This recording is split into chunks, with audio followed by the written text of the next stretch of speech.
안녕하세요. 반갑습니다. 허브경제TV 한성욱입니다. 금요일같이 한번 살펴볼 종목은 두산 에너빌리티고요. 같이 한번 보도록 하겠습니다. 여러분들 고생들 많으셨습니다. 오늘 양시장은 조금 좋지 않았어요. 코스피가 마이너스 0.42% 하락, 코스닥이 마이너스 0.06% 상승. 양시장은 외국인 4천억 매도, 선물시장 상방이었고요. 두산 에너빌리티는 마이너스 0.53% 정도 하락해 나가고 있습니다.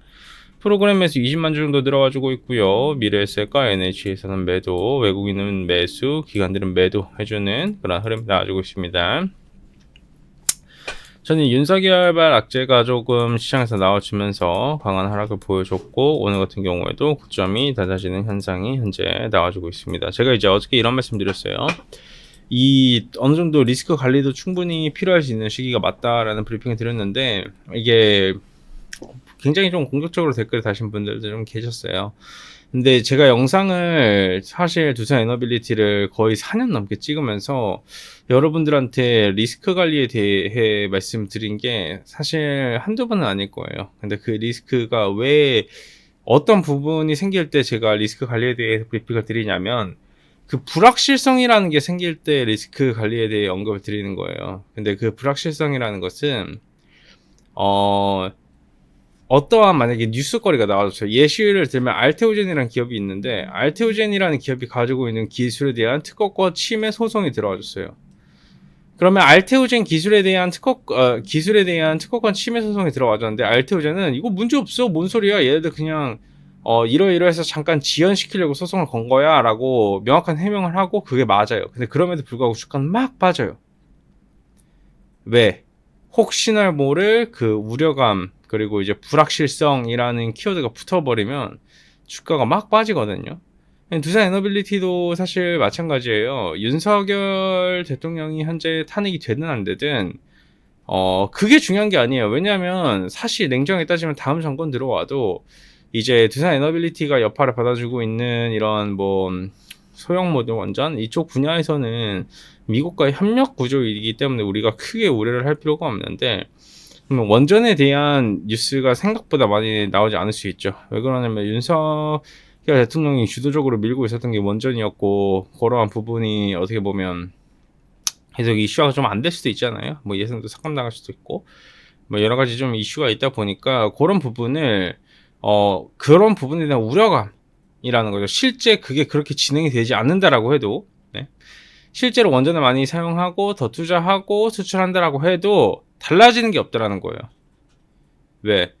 그 우려감이라는 게 생겼으니까. 여기서 수급 상황 자체가 어떻게 이루어지고 있는지는 사실 냉정하게 봤었을 때, 저는 지금 가격 구간에서 외국인들이 어저께 들어와줬는데, 외국인들이 어저께도 만약에 그렇게 포지션을 애매하게 잡아줬으면 두산 에너빌리티는 거의 굉장히 높은 확률로 더 빠질 수밖에 없다라고 생각을 했어요. 근데 외국인이 이제 매수에 들어와줬으나 기관들이 물량을 굉장히 많이 줄였고, 이제는 어느 정도 주가 방어가 유의미한 가격에서 들어와주고 있지만, 이게 당장 저점을 지지를 해주는 건 아니기 때문에 여전히 보수적으로 볼 필요가 있다라는 겁니다. 그래서 그 재료에 대한 훼손과 불확실성이 붙어졌을 때에는 내가 이제 물량을 어느 정도 들고 있으면, 내가 만약에 1,000만원 들고 있으면 리스크 관리라는 거는 그걸 다 줄이라는 그런 의미와 개념이 아니에요. 내가 만약에 추가 하락을 할 수 있을 만한 가능성을 열어놔야 된다는 거죠. 추가 하락이 나와줬었을 때 내가 이거를 다시 추가 매수를 할 수 있을 만큼의 현금은 확보를 해야 된다는 거예요. 이게 뭐 100만원이든 200만원, 300만원 그런 거랑 상관없이 내가 이 정도까지 빠졌을 때 감당할 수 있는 자금이다. 내가 이 정도까지 빠졌을 때 추가 매수할 수 있을 만한 이런 현금 확보가 굉장히 중요한 거예요. 그걸 보고 뭐라고 하냐면 계좌 관리라고 합니다.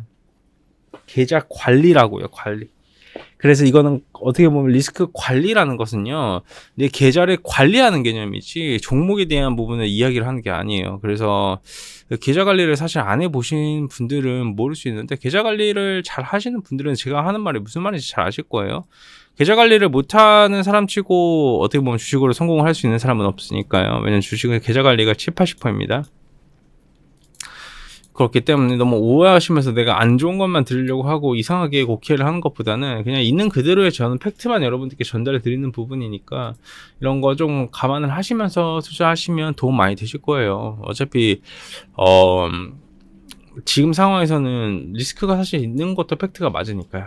아셨죠? 저는 여러분들의 성공한 투자를 지지하고 응원하는 사람입니다. 여러분들이 잘 안 되기를 원하는 사람이 아니에요. 여러분들이 잘 되면 저희도 잘 돼요. 그래서 여러분들이 잘 되는 게 중요합니다. 아셨죠? 네, 고생들 많으셨고요. 저희 허민지 TV 잘 아시겠지만 텔레그램도 하고 있고 이 안에서 굉장히 많은 정보의 양을 여러분들께 1차 가공을 하여 여러분들께 제공을 해드리고 있어요. 굉장히 유의미한 내용들이고 시장에서 많은 뉴스거리가 있는데 이 뉴스거리를 정리를 해서 딱 중요 포인트만 딱딱 집어서 정리를 해드리는 거예요. 들어와 보시면 도움 많이 되실 겁니다. 들어오는 방법은 유튜브 보시면 댓글에 저희 텔레그램 링크가 있고 텔레그램 링크만 누르시고 입장하시면 될 것 같습니다. 고생들 많으셨고요. 제가 내일 또 인사드리도록 하겠습니다. 감사합니다.